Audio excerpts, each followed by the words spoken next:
रेणुका की शादी कुछ ही दिनों पहले शास्त्री नगर में हुई थी। रेणुका बहुत ही आलसी लड़की थी।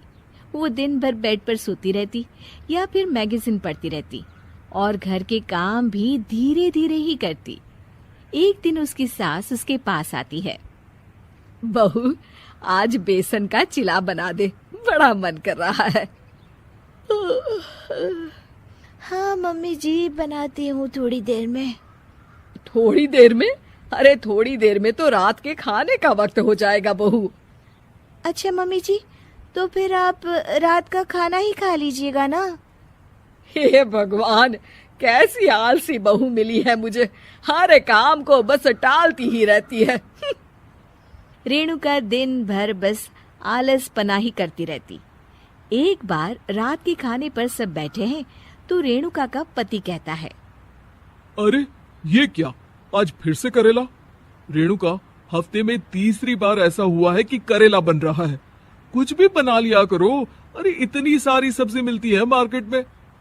हाँ, पर अब कौन मार्केट जाए और सब्जी लेकर आए, इसीलिए जो था घर पर वही बना दिया। बहू, फ्रिज खोल कर देखती तो पता चलता कि सारी सब्जियां रखी होती है, पर तुम्हारा आलसपन खत्म हो तो तुम्हारी नजर जाए ना। विशाल कमरे में आकर रेणुका से पूछता है, रेणुका, मैंने कहा था तुमसे कि मेरे लिए रुमाल ले आना। मेरे सारे रुमाल खराब हो गए हैं। तुम ले आई क्या? आज नहीं गई, कल ले आऊंगी। ओफो, पिछले 4 दिनों से मैं यही सुन रहा हूँ। बिना रुमाल के ऑफिस जाना पड़ रहा है।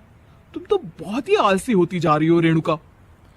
आपको रुमाल की जरूरत है ना, तो खुद ही खरीद लीजिए ना।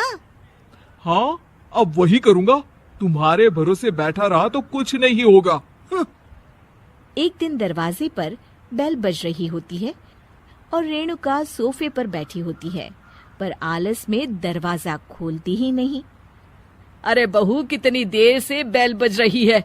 क्या कानों में रुई डालकर बैठी हो जो सुनाई नहीं दे रही बेल? मम्मी जी, अब आप आ ही गई हैं तो आप ही खोल दीजिए ना दरवाजा। क्यों मुझे ताना मारकर और देर कर रही हैं? अरे वाह, उल्टा चोर कोतवाल को डांटे। सास दरवाजा खोलती है तो उसकी पड़ोसन दरवाजे पर खड़ी होती है। दरवाजा खोलने में इतनी देर क्यों हो गई? सब सो गए थे क्या? और ये भी कोई वक्त है क्या सोने का? हाँ? अरे नहीं नहीं, ऐसी कोई बात नहीं है। आइए आइए, आप लोग अंदर आइए। ओफो, इन सबको भी अभी आना था। अब मम्मी जी लगा देंगी मेरी ड्यूटी किचन में। बहू पकोड़े तल दे, बहू चाय बना दे। अरे बहू, सो गई क्या? कब से आवाज दे रही हूँ। जा चाय बना कर लिया। हाँ मम्मी जी, अभी जाती हूँ थोड़ी देर में। सास रेणुका को आंख दिखाती है। मतलब थोड़ी ही देर लगेगी चाय बनाने में, अभी ले आती हूँ, बस झटपट। रेणुका रसोई में जाती है और इसी आलसीपन में वो चीनी की जगह नमक डाल देती है। जैसे ही सब चाय का घूंट भरते हैं, चाय थूक देते हैं। थू थू थू थू, ये कैसी चाय बनाई है तूने रेणुका? इसमें तो सारा नमक भरा है। हाँ, और ये पकोड़े, इसमें इतनी मिर्च है कि मेरी तो हालत ही खराब हो गई खाकर। और रेणु जी, आपकी खातिरदारी में पहले तो कभी कोई कमी नहीं रहती थी, पर जब से आपकी ये बहू आई है ना, मामला कुछ गड़बड़ा सा गया है।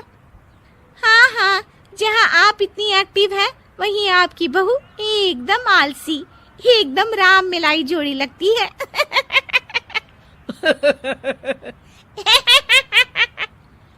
अच्छा जी, चलते हैं अब। नमक वाली चाय पिलाने के लिए बहुत बहुत शुक्रिया। सब वहाँ से चले जाते हैं। अरे तूने तो मेरी नाक ही कटा दी बहू।